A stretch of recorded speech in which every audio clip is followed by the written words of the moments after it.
Here, I'm gonna try and do my best to keep the glare off any of the records. It's a little bit hard to light this and then, you know, keep the glare off. But first off, I have this Dark Shadows show soundtrack, which is really cool, and I really like this. It's actually a, you know, re-release of the original from the 60s, and I have actually come across the one from the 60s, but the one that I saw actually had a crack in it, and they were trying to still sell it for quite a bit of money, and I was like, well, that's kind of ridiculous. But this particular version of this album has a purple. Ooh, I like that. It's purple. Purple's my favorite color. Obviously the background.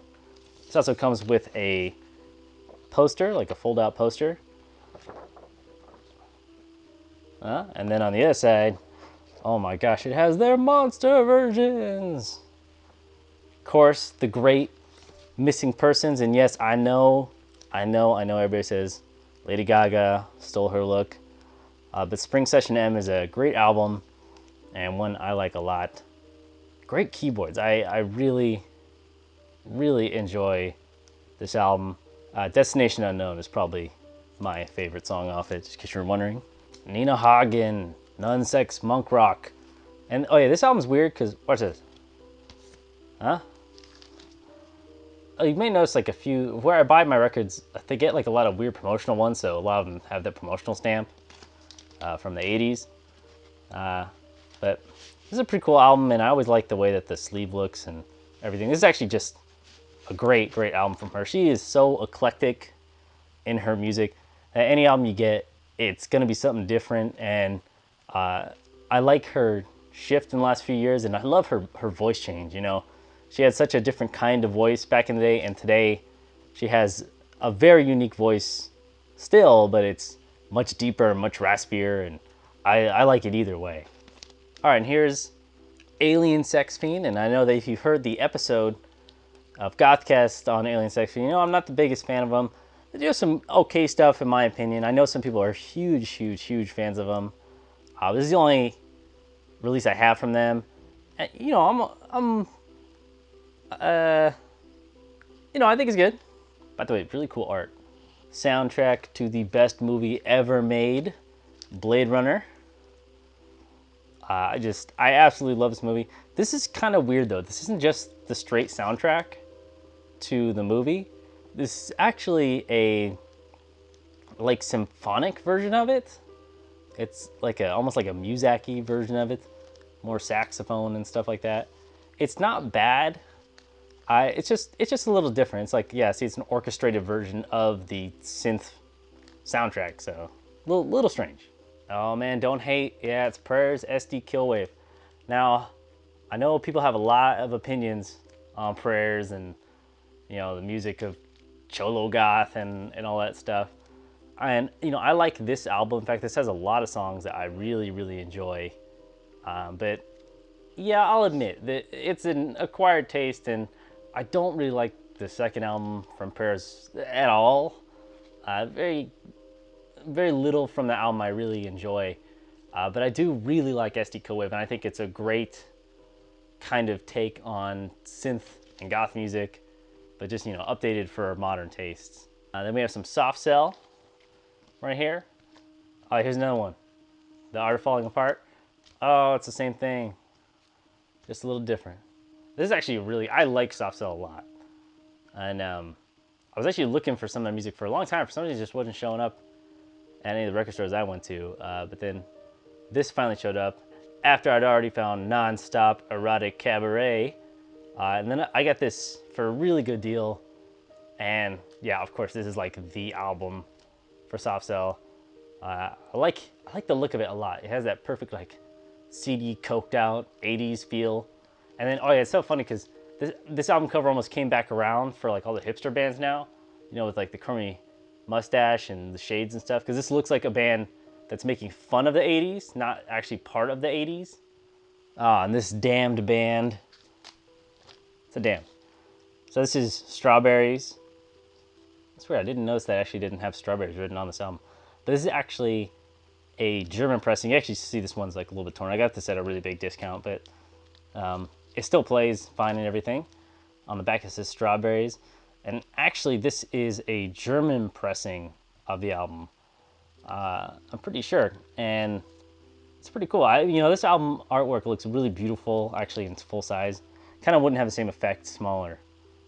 And then you can see right there, it says, printed in West Germany. Grimly Fiendish. Okay, yeah, this is the single for Grimly Fiendish. Actually, has I don't really care for this particular mix of it, but I do love the song Edward the Bear, and it's actually, of course, on Phantasmagoria. And I really wish I had a copy of Phantasmagoria. Oh, there we go, Phantasmagoria. You could probably find my review of this album, so you probably know I already had it on vinyl.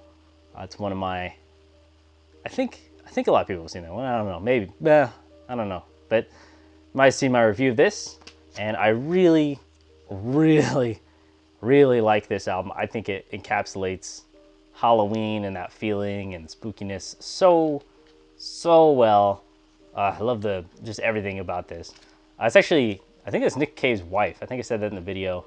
I'm pretty sure this is the album I was talking about. But yeah, that's Nick Cave's, I think, future wife.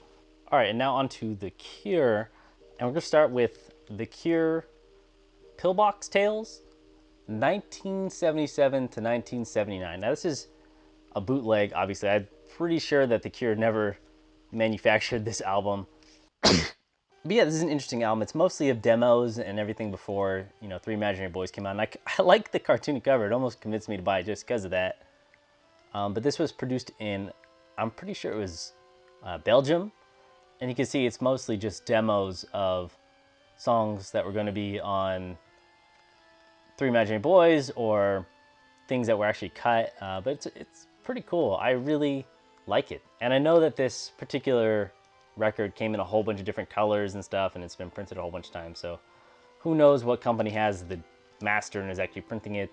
I don't know, but I managed to find a copy of this somewhere. All right, on to a more commonly known album. Of course, this is Three Imaginary Boys, and it's The Cure's first album. Of course, remember the famous band members, the lamp, the fridge, and the vacuum. Just beautiful, beautiful vacuum playing. I always like the back of this. Of course, that's what they ended up using for the Boys Don't Cry version, the American version. But I really do like this album. This is, I think this is some release from a few years ago. It doesn't include any, bonus tracks or anything like that. It's just the album. But I like that they actually make an effort to recreate, like, the album sleeve. Yeah, I like that they recreate the album sleeves for all these albums. Rhino is pretty good about that. Or Fiction on this version, I think. But yeah, it's pretty interesting. Then we have their second album, 17 Seconds. Now, this album is not actually 17 seconds long. I know that it's false advertising. I mean, luckily it's not that short, but I just thought I'd let you know just in case you were thinking about getting this album. This is probably my favorite of the classic Cure albums. I really like the art on this, like the obscured band right there. And then, the track listing is just amazing. And I think it's a perfect blend of the basic Cure before they went all, stadium rock and everything. I think it's cool that they went, it was still really, really early, and it was really like they're kind of figuring out what they're doing. But they really nailed it with this. It's just the right amount of sparseness, the complexity, and simple songwriting, and all that stuff. It's a great, great album. You gotta have faith. I mean, you don't have to have this album, but this album is still good. It's the middleman of the Gothic trilogy, and I think it does definitely feel like it. It's definitely thematically perfectly fit between Pornography and 17 Seconds.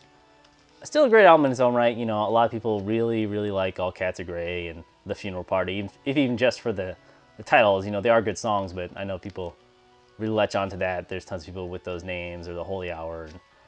And, some great songs in here. Actually, Primary is amazing, and Other Voices. And yeah, it's a really good album, and I really enjoy it. But Pornography, I think, is a lot better than Faith.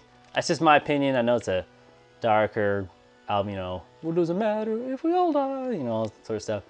Cool, trippy. It took me a long time to realize that was actually, Faces, because I saw something like a CD, and it didn't have the best, it's not this big. This is a huge image. And, actually, there isn't actually any pornography on this. Unless, well, it makes sex music to your ears because it's so beautiful. Your ears are like, you know, getting all up in there, but there's not actually pornography in it.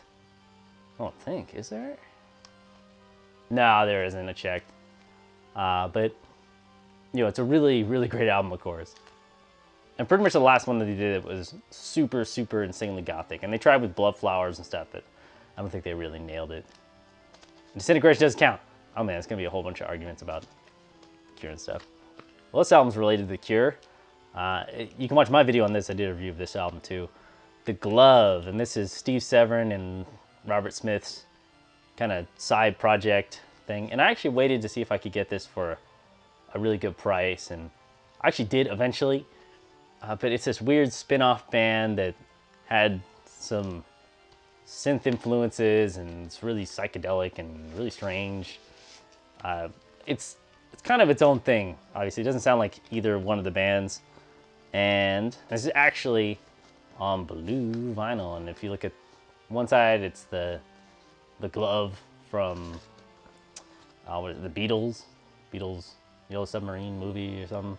And then you know, the other side has the track listing. So it's kind of unique in that way. So we've seen the Banshees, Hyena. And this, of course, is, you know, one of the most well-known albums from them, at least in America. You know, the song Dear Prudence and a ton of stuff. It's the only one that has Robert Smith on it. You know, I've never really been a big fan of this art. I know a lot of people will probably, you know, feel differently, but I've never been a really big fan of this art. But I really do like this. And how do you say it? Is it hyena? Hyena? Hyena? I've heard it a whole bunch of different ways. And here we go. Here's a unique one. This is actually a bootleg live album. It's actually soundboard quality. I know people love that image of Siouxsie right there. This is actually soundboard quality, so it's like, it actually sounds like an official album. And it's really raw too. I really like it. They really are just jamming. It feels like, you know, they were really doing a good job that day. I don't know exactly where to find this or how to recommend it. I found it at a shop like years ago. So yeah, take a listen if you can. There's that's pretty much all the information I have is the cover and that. And I almost forgot, this album, this Siouxsie live album is actually blue, so it's even cooler in that way. It's a really rare, uncommon thing, but yeah. I'm sure that it's gotta have some name, but for this, it doesn't have a title, it just has the, you know, listing of when the show was. Bauhaus, of course. You know, what goth collection would be complete without some Bauhaus in here? Wait, isn't that weird? Well, actually, yeah, this is a big gatefold LP.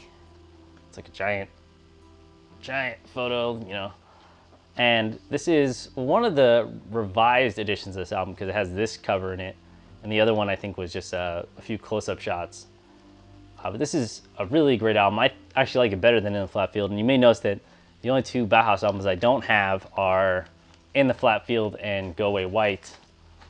You know, I do like In the Flat Field, but not as much as their later albums. But I don't like Go Away White at all, and I do not want it. Sky's Gone Out. This is a weird album. I know a lot of people, you know, will say that this is probably the, I don't know, the most neglected album. Look at this. Just look how goth that is. Look at that back. That's just, there's no track listing. There's just like the barcode and the record label. I mean, that's pretty ridiculously goth, if you ask me. I actually got this quite a while ago, and it was very affordable. I actually found it before I think it, you know, I don't know if it's been reissued or anything like that, but I found this for a really good price a long time ago. I got lucky, and it's a great album. Of course, it says, you know, all we ever wanted was everything, and yeah, it's amazing. So it says Spirit. I know a lot of people know that song. All right, so Burning from the Inside, and I love this album cover. This album is so freaking goth. It's awesome. I just love the artwork for it. Of course, there's the stills from She's in Parties on the back there. And this was actually a strange, like, weird budget release version of this album. I mean, it's hard to tell, but this album feels like the packaging and stuff feels really thin. I guess they released some budget version of this, and this was it. Tones on Tail, the album Pop. This is pretty much just a compilation of most of their songs. Wow, you cannot barely see that. Hopefully I'll adjust the settings so you can see that a little better. But It actually does have writing on it. It has a track listing right there, and it actually has pretty much everything that you'd want to hear from them. So if you're gonna go with one of their albums, or one of their releases, I recommend this if you can find it. Okay, so we went from Bauhaus to Tones on Tail to Love and Rockets. So keeping the real big Bauhaus represented here. Love and Rockets is kind of a strange band in a lot of ways. You know, I do like some of their songs, and people argue all the time if they should be included in Goth or if they're not included, or if they're, you know, just because it's basically a royalty. You know, you have basically Bauhaus minus Peter Murphy. So it's kind of a strange thing for a lot of people. They're like, well, it's more alternative rock, or it's more this, or it's, and it kind of got a little strange later on, but you know, the albums are still good either way. And especially the earlier stuff, I know a lot of people are attached to. This is a good album, but it's not my favorite. Actually, one of their albums, I think the album after this is the one I like the most. I don't have it on vinyl yet. What collection would be complete without a Pretty Hate Machine? But, oh wait, they're not Goth. What, that's industrial. Oh no, it's not even industrial. It's a watered down industrial pop. Crap, blah, blah, blah, blah. No, I really like this album. And this is, I think, a reissue from a few years ago. I can't remember. I've had this a little while, but it's really awesome. How could you really go wrong with Pretty Hate Machine? I mean, this is an amazing album, and it's just really freaking good. I know that there's a ton of bootlegs of this album. It's so many, so I don't even know if this was a bootleg release. I just know that it's on vinyl. It sounds pretty damn good. All right, now I know that this is not an original album, or the original, you know, release from 1994, and this is an official album release from Nine Inch Nails, because it is so freaking heavy. I know you can't feel this. If you have one of these Nine Inch Nails repackages, then you know this thing is beefy. So this is the Downward Spiral from 1994, released on vinyl, and it has this huge gatefold, and it's really thick cardboard. I mean, this is like, oh, this is pretty, it's pretty crazy. Yeah, so each one has like this really thick cardboard sleeve that's hard to get out. Oh God, you get it. 180 gram vinyl, and it's just crazy. In fact, this barely, like, this is so thick. So there you go, side by side. So the bottom one is Pretty Hate Machine, and then that's the Downward Spiral. This sound barely fits inside of a sleeve. I mean, it's ridiculously bulky, but it sounds amazing because it's such greatly produced vinyl. But God, it sticks out like a sore thumb. It's super heavy. Should have been the first album that I showed you, or the first and last one I showed you, or should it always be showing you? This is first and last and always. This is such a freaking amazing album, and you know, one of the first Goth albums I ever heard, and one of my favorites. And this is just such a great release. I'm really happy to have this on vinyl. I don't have Floodland. I bet it's another story. There's Andrew Eldridge getting everybody's mad at him. All right, here's some Gene Loves Jezebel. You know, not my favorite band. This is Promise. This is probably actually my favorite album from Gene Loves Jezebel, as you know, the song Bruises, which I know a lot of people really enjoy. Cool album cover though. And I think it's actually the UK version. Oh, it actually, yeah, it even says right there. That's funny. Did not see that sticker. This is probably the best Gene Loves Jezebel album, you know, in my opinion, for the kind of music I like.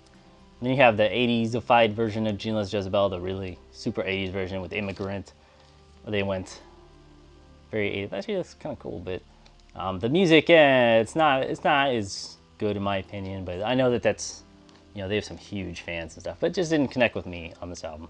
Yeah, of course, if you've seen my Batcave, both of my Batcave videos, then you know, or I think 3, whatever I did.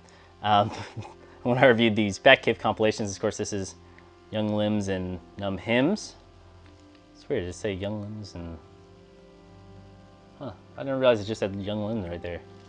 If you saw my review of this, you know, I actually have, you know, better close-ups and stuff of this and everything. So if you want to see that, you can go to my Batcave compilations review. Of course, on the same video, I also talked about The Whip. Really great album too. Really a little bit different. But yeah, if you want to see more about this album, then you can watch my Batcave compilations review. Of course, Joy Division's Unknown Pleasures. I had to have this on vinyl. I guess I didn't have to have it. I mean, do you really need anything in life? But I really wanted this album on vinyl, and I got this version. And this is cool because it's actually on cherry red vinyl. And it's really, really cool. And it sounds amazing too. But I really like that it's on red vinyl. Okay, this is the only classic 45 Grave album that I have. It's a School's Out, Party Time, 12-inch. Really cool art, obviously, you know, Dine of Cancer, looking super gothy and stuff. Of course, I want the original Sleep and Safety. Doesn't that look like Nick Fiend, actually? Look at that. Totally looks like Nick Fiend. You know, I want those albums, but I can't seem to find them for an affordable price. You know, Sleep and Safety is a pretty, like I said, I had low pressing or something like that, but this is probably, you know, this is as good as I can do right now. I didn't want Pick Your Poison either. I wasn't the biggest fan of that album. I'm sorry. I think 45 Grade don't like me because of what I said on a podcast, but that's a whole different story. Some human drama. That may describe some of the people I've met in my life, human drama. And they cast Tangled Webs. This is just like a single. It's it's pretty cool. I found this. Oh, but look at that stupid. Who sticks that on there? That's a sticker. I haven't gotten it off because I don't want to ruin the sleeve, and I'm gonna use the hairdryer method where you heat it up and get off. Who the hell sticks a Acme sticker on a freaking album? That's ridiculous. Here's the slip for it. Pretty cool if you want to know what the band looks like and everything. And then this is cool because it comes on this blue vinyl. Look at that. Oh, it's clean too. Ooh. Okay, so then we have Marquee Moon. This is, yeah, I like it at this shop. If you buy some factory record stuff, he'll write some interesting stuff. But yeah, even this tag says, it's kind of like Bat Cavey sort of music, Beyond the Pale. How many bands have used that friggin' name? I mean, it's crazy, or that title. This is actually a pretty interesting album. Doesn't have a ton of songs, or, you know, it's not the longest album, but it's obscure, it's good, and you could sound cool if you say, oh man, you know, like, oh, you listen to this band? Well, I listen to Marquee Moon, right? Show off them elitist chops. Okay, this is Marilyn Manson's first album, Portrait of an American Family. I know a lot of you baby bats watching this are probably like, oh my gosh, Marilyn Manson, blah, blah, and all this stuff. I know some of you older guys are like, this was the only good album he made, or I only like this, and up to Mechanical Animals, and he started being terrible. And, you know, everybody has an opinion on Marilyn Manson.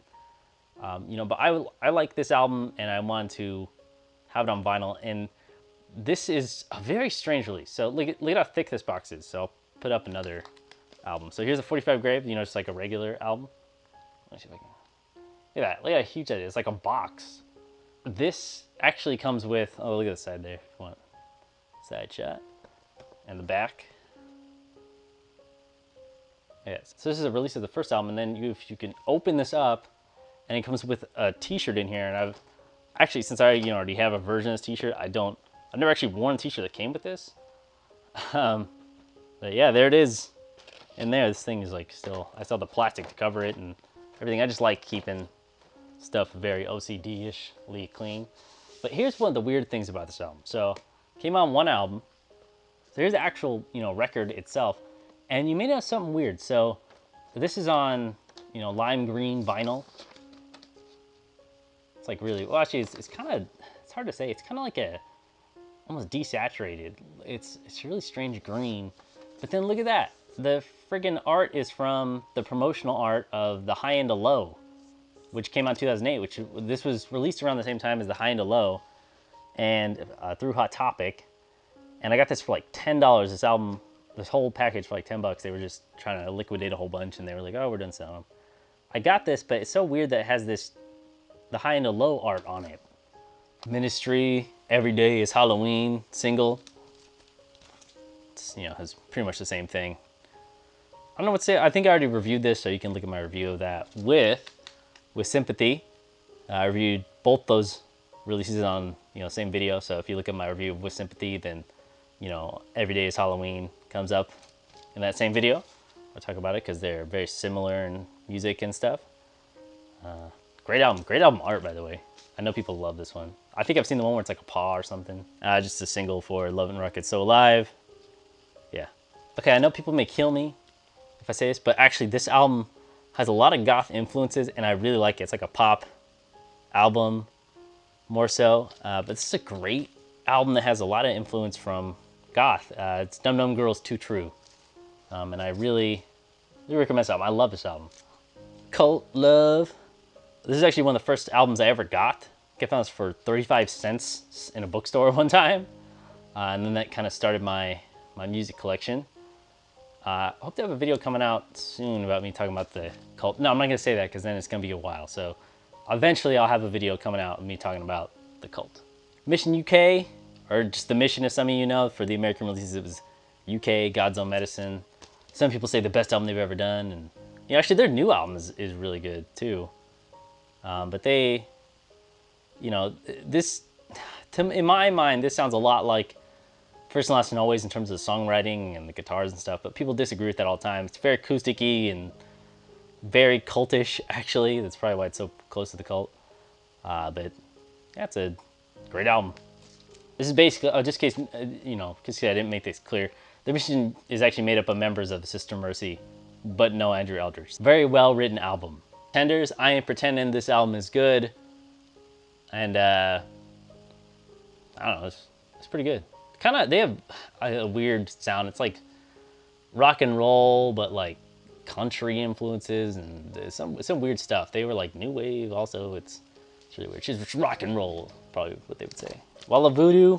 This is actually a good release. I don't even know what this is called. It's like some weird single thing. But there's the front cover, I think. This is, oh, look at the kitty cat. But this is a great release. I know Walla Voodoo is probably only famous for the song Mexican Radio, but this is a good release. Songs are amazing. Iggy Pop, New Values. I know it has a tier right there, but I got this for like $1 or something. This is a great album. This copy isn't great. Oh, look at that. This is obviously when he's still on a lot of drugs and stuff like that. And I think Lou Reed had a lot to do with this album because it basically sounds like a Lou Reed album with him singing it. Type O Negative. Slow, Deep, and Hard. This album's amazing. This is the re-release of this album because I'm pretty sure this came out on a very limited run on vinyl, if at all, before this.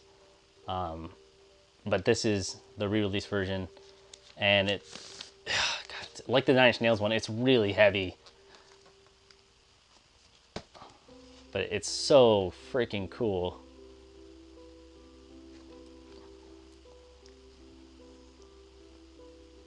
There's all the lyrics right there. That whole thing is lyrics. And then of course it wouldn't be a Typo Negative release if it wasn't on green vinyl. Look at that. Look at how awesome that is. It's so cool. It's like Mountain Dew colored, actually. It's kind of weird. I mean, there's something really deep and not Mountain Dew. Psychedelic Furs, Book of Days. That's pretty good. Not my favorite Depeche Mode album. Pretty good, but you know, I think I would rather have Speak and Spell or something like that. I don't know, it's hard to say. Depeche Mode, they have a lot of good albums. Virgin Prunes.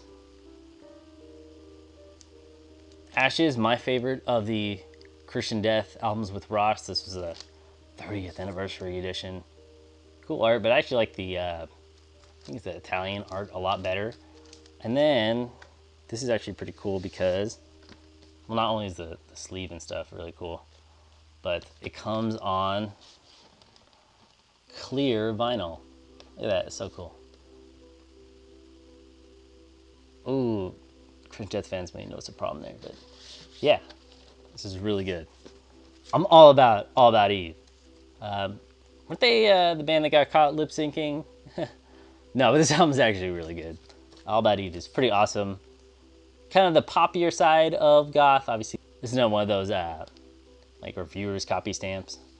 But this is a great album, great band. But yeah, some controversy around this, but I recommend this. This is definitely the poppier side of Goth. Specimens Batastrophe, I've talked about this before. You can watch my review on that. Oh, no, I didn't. I think I canned that review. Well, here's Specimens Batastrophe. And it's a really good album. I really like the art and everything from it, and it's really good. Killed by Death Rock, Volume 2.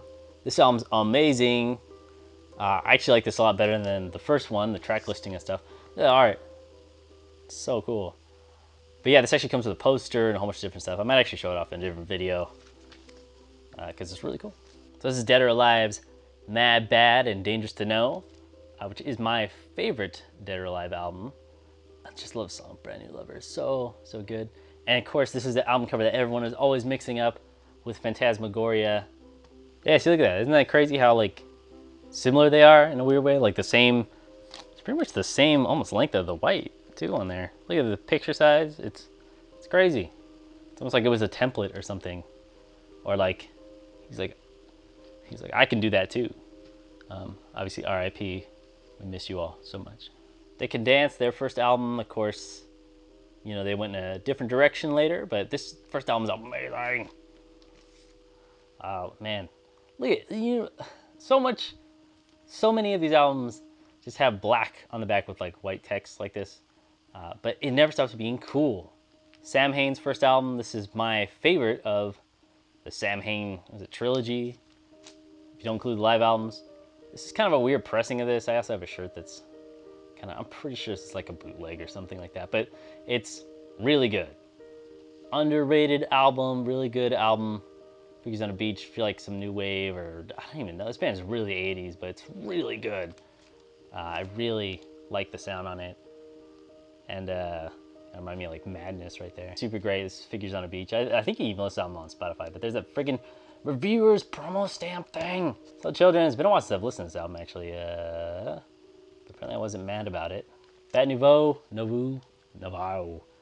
Bat Nouveau. But this is Metamorphosis, and this is really cool. This actually comes with, I think, a smaller single in it. Got super goth, right? A black background with white text, right? But look at this. This is so cool. Like this little promo slip thing. The lyrics. And then you also have this smaller single inside of it. I think this actually runs at like regular speed. It's a little strange. But it comes with this album. If you can find it all together, that's what's supposed to come in the album. Lords of the New Church, or this just says, okay, so this is so weird. So this is a, you know, Lords of the New Church, and then, you know, the Method to Our Madness. By the way, I think this is another, yeah, it's another freaking promo copy on here. Why is so many freaking albums promo copies? But it's so weird. It doesn't say the Lords of the New Church. It just says the Lords. Isn't that weird? I always thought that was really strange. And then in the very back, we have Till Tuesday. Welcome Home. This is not, of course, you know, the one that Boys It's Scary, which they're probably most famous for. But this is, in its own right, really good. Some new wave. Brighten up your day. And yeah, this is a crate.